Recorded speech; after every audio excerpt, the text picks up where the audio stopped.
¿Qué tal? Hoy nos sumergimos en el mundo del café mexicano. Es un tema, bueno, lleno de aroma, de tradición, pero también con una realidad bastante compleja, ¿eh? Sí, bastante. Tenemos un análisis muy completo, se llama Café en México, Historia, Cultura y Controversias, y pues nos va a servir de guía hoy. Todos conocemos, yo creo, y apreciamos el café de México, ¿no? Famoso por su calidad, súper arraigado en nuestra cultura. Es casi un símbolo de hospitalidad, de convivencia, pero a ver, ¿qué hay realmente detrás de esa taza que nos tomamos? O sea, ¿cómo viven quienes lo cultivan? Justo ahí está la gran paradoja que destapa este material. Por un lado, sí, celebramos su calidad, es reconocida mundialmente. Ajá, Pero por otro, la inmensa mayoría de sus productores, que son más de 500,000, viven una crisis, pues que parece no tener fin. ¿500,000? Híjole. Sí, y son principalmente pequeños agricultores, muchas veces de comunidades indígenas. Y bueno, luchan contra la pobreza, contra precios que suben y bajan sin control. Uf, Y ahora, súmale los golpes cada vez más duros del cambio climático. suena a una desconexión, pues brutal, ¿no? Entre el valor que le damos aquí, en la ciudad, digamos, y la realidad de quien lo produce allá en el campo. Exacto. Nuestra misión hoy entonces es entender bien esta situación, ver de dónde viene históricamente, cómo funciona la cadena hoy día y, bueno, qué futuro le espera al café y a sus productores, claro. Perfecto. Vamos a explorar esto a fondo. Muy bien, pues empecemos por el principio, ¿no? Para entender cómo llegamos aquí hay que mirar atrás. Siempre. El café llega a México a finales del siglo XVIII. Lo trajeron españoles. Sí, desde Cuba, República Dominicana. Y Veracruz fue pionero, ¿verdad? Con esa primera siembra documentada allá en Córdoba. Correcto, hacia finales del 1700. Y bueno, empezó para consumo local, pero rapidísimo se volvió producto de exportación. Ah, mira. El modelo inicial, eso sí, era el de las grandes fincas, las haciendas, y dependían de mano de obra indígena en condiciones, pues muy duras. ¿Duras cómo? Pues casi de esclavitud, según dicen crónicas de la época. Sobre todo en Chiapas, Oaxaca, Veracruz. Imagínate el resentimiento que eso generó. Claro, me imagino. Una herida histórica ahí, profunda. Pero luego vino la Revolución y la Reforma Agraria, sobre todo con Cárdenas en los años 30, que repartió tierras. Eso debió cambiarlo todo, ¿no? Cambió radicalmente la propiedad de la tierra, sí. Se repartieron los latifundios y surgieron los ejidos. Se dieron pequeñas parcelas a campesinos e indígenas. Ajá. Y lo interesante, fíjate, es que estos campesinos que antes eran trabajadores de las fincas, pues se llevaron el conocimiento del cultivo. Y las plantas también, a sus nuevas tierras. Ah, claro. A eso se le llama la campesinización del café. Y de ahí viene el perfil actual. Más del 90% son pequeños productores, muchos indígenas, con parcelitas de menos de 2 hectáreas. Un acto de justicia, sin duda alguna. Pero aquí el análisis sugiere una ironía, ¿no? O sea, esta fragmentación en miles de parcelitas creó otro tipo de problema. Pues sí, involuntariamente sí. Se perdieron las ventajas de producir a gran escala, las economías de escala. Individualmente estos nuevos pequeños propietarios pues no tenían capital, ni acceso fácil a tecnología y sobre todo casi ningún poder para negociar precios con los compradores. Ahí está el detalle. Exacto. Y esa debilidad estructural es clave para entender por qué son tan vulnerables hoy a la explotación económica. Entendido ese contexto histórico. Ahora, hablemos del café en sí. México tiene zonas geográficas increíbles para cultivarlo. Sí, sobre todo en las montañas del sur. Chiapas, Veracruz, Puebla, Oaxaca, Guerrero. Ahí se concentra casi toda la producción. Exacto. La altitud es fundamental. Mucho café mexicano se cultiva por encima de los 900 metros, a veces más de 1200. Ajá, eso le da la clasificación de altura o estrictamente altura, que es muy valorada internacionalmente. Y algo muy nuestro que mencionas es el cultivo bajo sombra. Sí, eso es distintivo. Los cafetos crecen debajo de otros árboles más grandes. Esto, bueno, protege las plantas del sol directo, pero además crea un ecosistema riquísimo. ¿En qué sentido? Pues fomenta la biodiversidad, cuida el suelo, ayuda a que el agua se filtre mejor al subsuelo y captura carbono. O sea, sean beneficios ambientales importantísimos, son servicios ecosistémicos que nos da el cafetal de sombra. Súper interesante. Y en cuanto a tipos, predomina la arábica, ¿no? La que nos dé esos sabores más suaves, complejos, aromáticos. Sí, la arábica es la reina, digamos. Representa la gran mayoría de la producción, entre el 70 y 95% según la fuente. Ok. También hay robusta, claro. Es más resistente a plagas, pero da un sabor más fuerte, más amargo. Se usa mucho para el café soluble. Ya. Y dentro de la arábica, pues hay una riqueza de variedades. Las tradicionales como típica, bourbon, y también se han introducido híbridos más resistentes a plagas como la roya, esa enfermedad que ha causado estragos tremendos. Justo. Y México fue el líder mundial en café orgánico. ¿Seguimos ahí o ya no? Fuimos pioneros y líderes durante mucho tiempo, sí, aunque Perú nos ha rebasado en volumen de orgánico recientemente. Ah, mira. Pero bueno, la certificación orgánica sigue siendo vital para miles de productores, sobre todo indígenas. Les abre puertas a mercados que pagan un poquito mejor por un producto limpio de agroquímicos. Claro. Pero aquí el análisis marca una tensión fuerte, ¿eh? Hay una presión a veces ligada a grandes empresas como Nestlé, por ejemplo, para sembrar más robusta, ¿Por qué? por el café soluble, Exacto. porque es más fácil y barato para el soluble. Pero esto se ve como una amenaza. Podría desplazar a la arábica de sombra, afectar la calidad por la que se conoce a México, erosionar la biodiversidad Y la dependencia de los productores. y aumentar la dependencia de los productores hacia muy pocos compradores masivos. Es un tema delicado. Vaya que sí.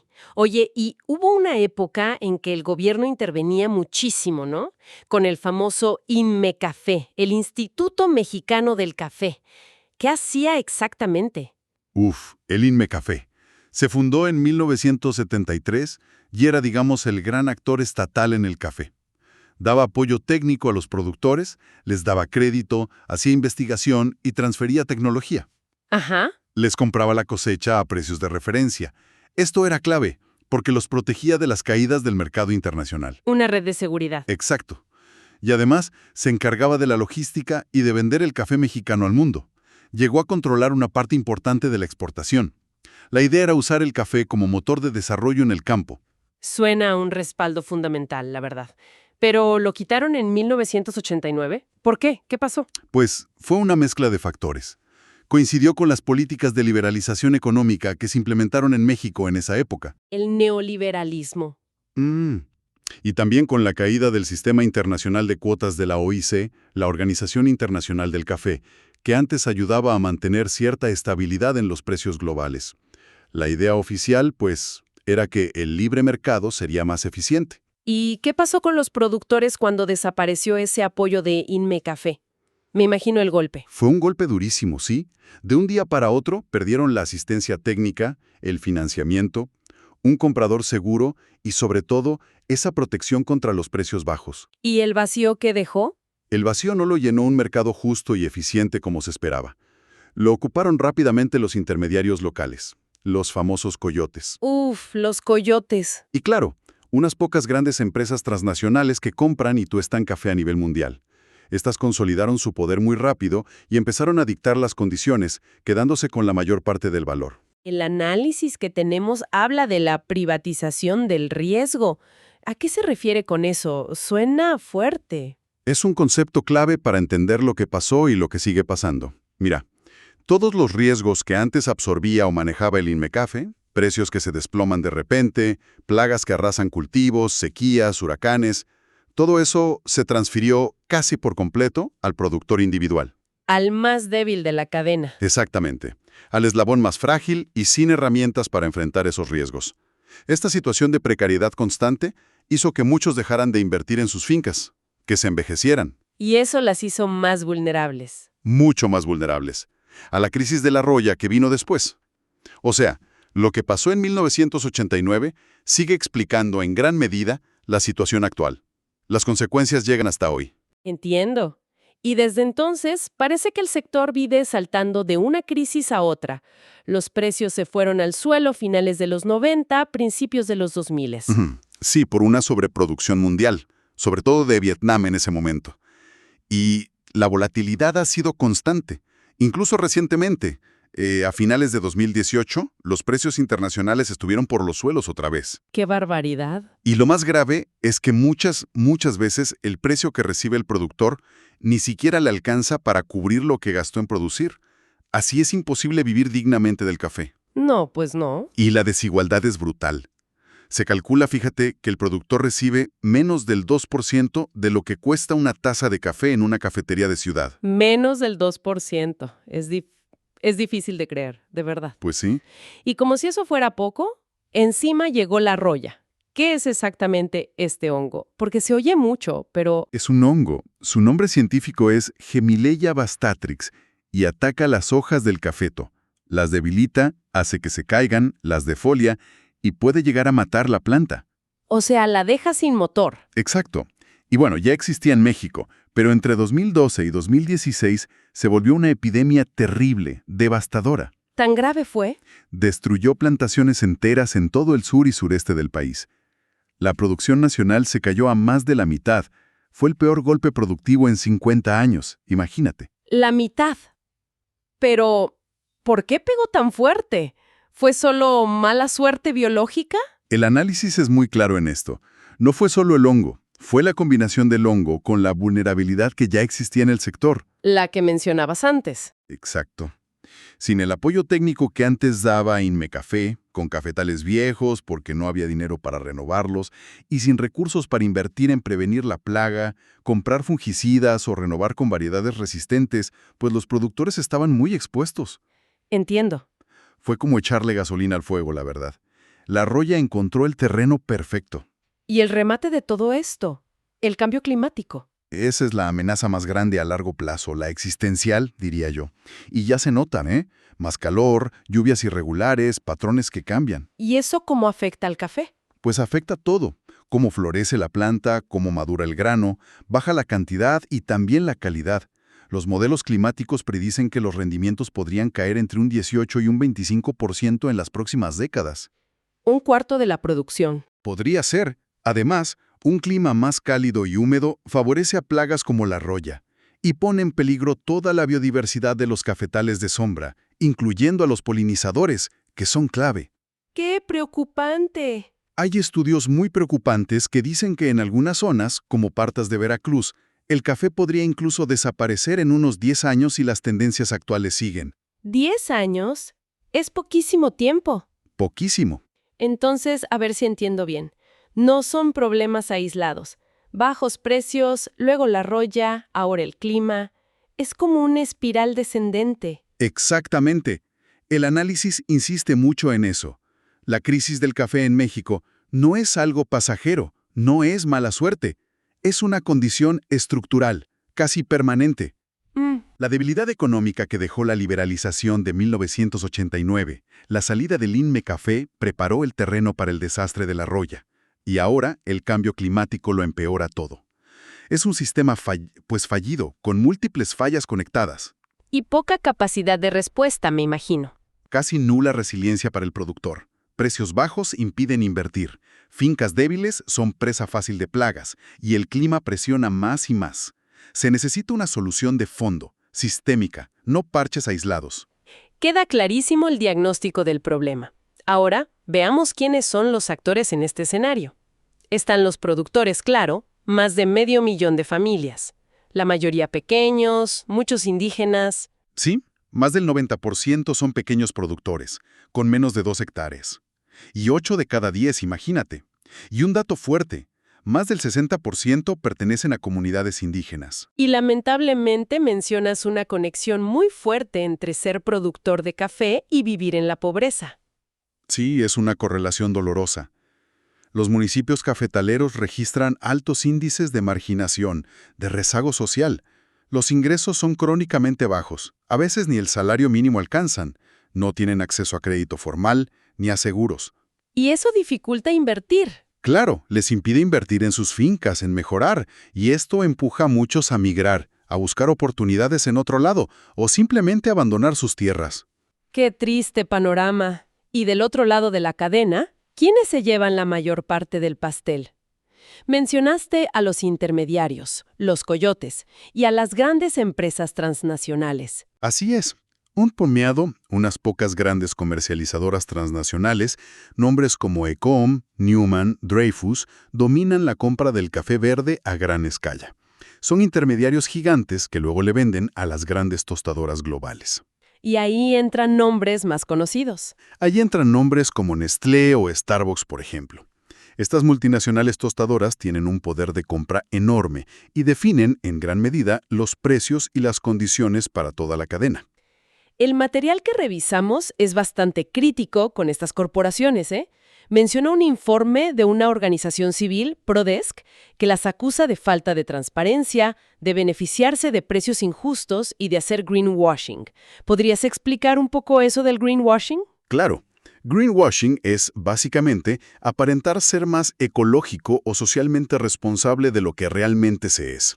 Es más una estrategia de imagen, de marketing, que un compromiso real. Ya veo. El informe de Prodesk argumenta que el modelo de negocio de estas grandes empresas, en el fondo, se beneficia de mantener bajos los precios pagados a los productores, de esa estructura que los mantiene pobres. Y critica sus programas de sostenibilidad. Sí, critica también sus propios programas de certificación de sostenibilidad, como el 4C de Nestlé o CAFE Practices de Starbucks. Señala que, aunque los presentan como iniciativas buenas, a veces funcionan más como barreras para los productores más pequeños. Barreras. ¿Sí? O como mecanismos para controlar la cadena de suministro y asegurarse la materia prima barata, bajo sus términos, sin que eso signifique beneficios económicos reales para las comunidades. Es como si impusieran sus propias reglas sobre qué es sostenible. El informe lo llama una especie de gobernanza privada. Entiendo. ¿Y el gobierno actual? ¿Qué papel juega en todo esto? ¿Y las organizaciones de la sociedad civil? El gobierno, tiene programas de apoyo, principalmente a través de SADER, la Secretaría de Agricultura, y la Secretaría de Bienestar. Son sobre todo transferencias de dinero directas a los productores. Ajá. Pero el análisis que tenemos los critica por no tener una estrategia integral, una política cafetalera de verdad a largo plazo, e incluso sugiere una posible falta de transparencia en acuerdos con las grandes empresas, usando fondos públicos para apoyar proyectos de esas mismas compañías dominantes. Híjole, eso es delicado. Sí. Y por otro lado, tienes a las organizaciones de productores, las coordinadoras y a ONGs como Prodesk u Oxfam que juegan un rol crucial. Defienden derechos, denuncian abusos, promueven alternativas como el comercio justo, el café orgánico. Son un contrapeso necesario en este escenario tan desigual. Frente a todo esto, que suena bastante desalentador, ¿cómo se defienden los productores? ¿Mencionabas las cooperativas? Parecen ser una respuesta importante. Son fundamentales, sí. Es su principal estrategia de supervivencia y, digamos, de contrapeso. ¿Qué les permiten hacer? Pues mira, juntos pueden acopiar, juntar más café y así tener un poquito más de fuerza para negociar mejores precios. Muchas cooperativas también dan apoyo técnico, ayudan con financiamiento a través de cajas de ahorro o pequeños créditos. Y facilitan el acceso a certificaciones como la orgánica o la de comercio justo, que individualmente serían muy caras y complicadas de obtener. Y algo muy importante, fortalecen el tejido social, empoderan a la comunidad. Y hay ejemplos muy exitosos, ¿no? Como Tosepan Titanisque, en Puebla, que mencionan aquí. Una cooperativa indígena con mucha historia. Tosepan es un referente, un gran ejemplo de un modelo holístico integral. Nació hace décadas, en los 70s, justamente para luchar contra intermediarios abusivos. Ajá. Hoy, la Unión de Cooperativas Tosepan no solo produce y vende café orgánico de altísima calidad, han creado todo un sistema propio. Tienen su cooperativa de ahorro y crédito, proyectos de ecoturismo, de salud comunitaria, hasta un sistema educativo propio. ¡Wow! Y todo basado en su filosofía náhuatl del Yek Nemilis, que significa el buen vivir. Buscan un equilibrio entre el bienestar de la gente y el respeto a la naturaleza. Es impresionante. Suena increíble, la verdad. Y en Chiapas mencionan a Yomolatel, que significa Juntos Trabajamos en Celtal. Sí, otro caso interesante. Ellos se enfocan mucho en mejorar la calidad del café, muchísimo, y en la venta lo más directa posible, saltándose intermediarios. ¿Y cómo pagan a sus socios? Pagan según la calidad que entregan, no según el precio de la bolsa de Nueva York que sube y baja como loco. Se desvinculan de esa volatilidad. Y con las ganancias que obtienen, crearon su propia institución microfinanciera para reinvertir en la comunidad y fortalecer su autonomía. Entonces, ¿la clave de estos ejemplos? La lección clave, como resalta el análisis, es que son proyectos que buscan construir soberanía local. No se trata solo de sacar un mejor precio por el café, aunque eso es importante. ¿Va más allá? Va mucho más allá. Se trata de construir sistemas económicos, sociales, educativos propios paralelos, que activamente reduzcan su dependencia del mercado global y también del Estado. Es como una especie de desglobalización a escala local, si quieres verlo así. Resistir construyendo alternativas desde abajo. Fascinante. Y también están las alternativas de mercado más conocidas como las certificaciones de comercio justo, fair trade u orgánico. Realmente hacen una diferencia estructural en todo esto. Ayudan. Sin duda ofrecen ventajas claras. El comercio justo, por ejemplo, busca crear oportunidades para productores en desventaja.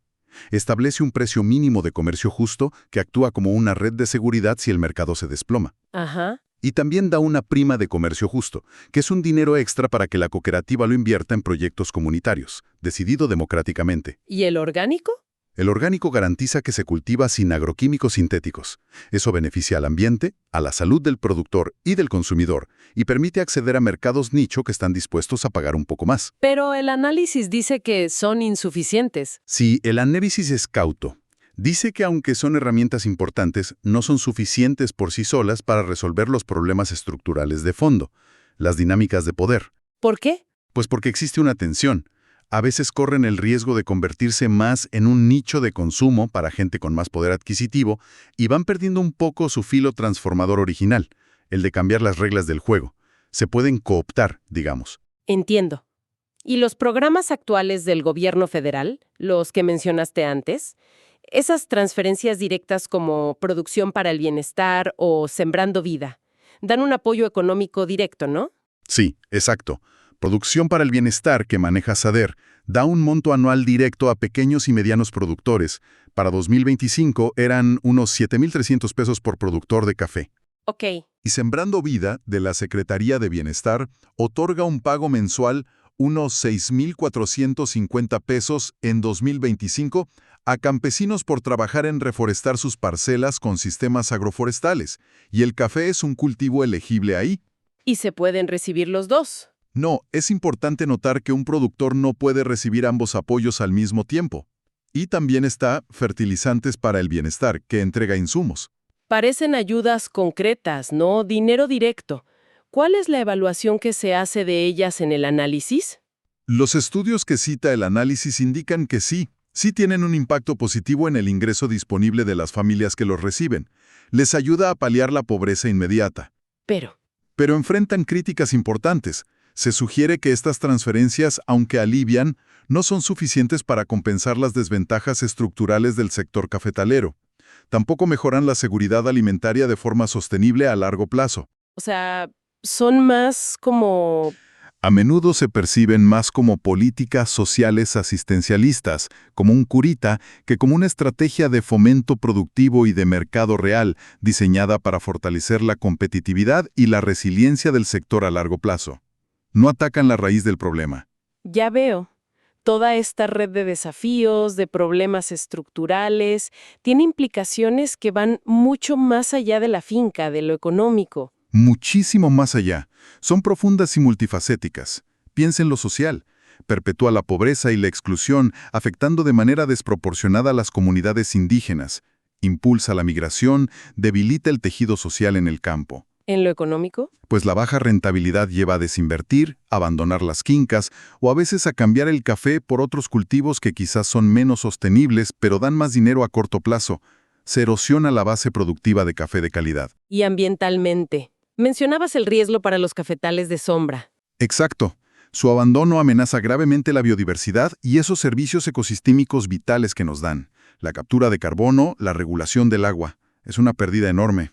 Y finalmente, lo cultural. Sí, porque se pone en riesgo no solo una actividad económica, sino un pilar de identidad, de vida social en muchas regiones de México. Compartir una taza de café es símbolo de hospitalidad, de comunidad. Perder eso sería terrible. Bien, después de todo este recorrido tan exhaustivo, tan completo, ¿cuáles dirías que son las conclusiones fundamentales de este análisis? Lo que realmente debemos llevarnos. Yo diría que 3 puntos centrales emergen con muchísima fuerza del material. Primero, la polémica central es esa desconexión radical, casi insultante, entre el alto valor que le atribuimos al café mexicano, cultural, de calidad, de mercado, y la mísera remuneración que reciben quienes lo cultivan con tanto esfuerzo. Ok, la desconexión. Segundo, Que esta crisis, esta situación, no es coyuntural ni es mala suerte. Es resultado directo de decisiones políticas históricas como el desmantelamiento de Inmecafé y de una estructura de mercado global que sistemáticamente concentra el poder y el valor en muy pocas corporaciones. No es casualidad. Decisiones y estructura. Y tercero, que por lo mismo, las soluciones efectivas tienen que ser sistémicas y estructurales. Ni las certificaciones de mercado solas, que a menudo son cooptadas o insuficientes, ni los programas de transferencias directas del gobierno, que son más bien paliativos, son suficientes para alterar las dinámicas de poder fundamentales que causan el problema. Hay que ir a la raíz. Es realmente mucho para procesar. Sin duda, la próxima taza de café mexicano que probemos tendrá otro significado después de esta conversación. Te hace pensar en toda la cadena que hay detrás. Totalmente. Y el análisis, fíjate, sí apunta a recomendaciones estratégicas. Habla de acciones coordinadas, valientes. Por ejemplo, un gobierno que trascienda el asistencialismo, que cree una nueva institucionalidad, quizás un Inmecafé 2.0, pero más democrático, descentralizado, con participación real de los productores. Que regule mejor, que invierta en investigación y desarrollo adaptados al cambio climático y que fortalezca de verdad a las cooperativas. Y las corporaciones. Que asuman una responsabilidad real, más allá del marketing y el greenwashing. Transparencia total en sus cadenas de suministro. ¿Quién les provee? ¿Cuánto se les paga realmente? Modelos de compra más directa. Precios que garanticen un ingreso vital digno. Y que dejen de impulsar prácticas que incentiven la deforestación o la pérdida de biodiversidad. Y nosotros como sociedad, y nosotros como consumidores y sociedad civil, podemos hacer mucho. Fomentar una cultura del café que valore la justicia en toda la cadena. Apoyar marcas, cafeterías locales, que demuestren un compromiso real con la transparencia y el comercio directo con los productores. Informarnos. Que el Día Internacional del Café, cada 1 de octubre, no sea solo para celebrar, sino para reflexionar y exigir acciones que transformen una industria que hoy es muy injusta para muchos. Un mensaje potente, sin duda. Y para quienes nos escuchan, quizás queda una pregunta resonando, ¿no? Inspirada en esos casos de éxito como Tosepan o Yomolatel que mencionaste. Ajá. Si ellos basan su resiliencia, su fuerza en construir soberanía local y en reducir su dependencia del sistema global, ¿qué nos dice eso sobre el futuro? No solo para el café, sino quizás para otros productos agrícolas, para el desarrollo rural en general, en este mundo tan interconectado que vivimos. Da para pensar, ¿no? Muchísimo. Gracias por acompañarnos en esta exploración tan profunda del café mexicano. Ha sido muy revelador. Gracias a ti, un placer. Hasta la próxima.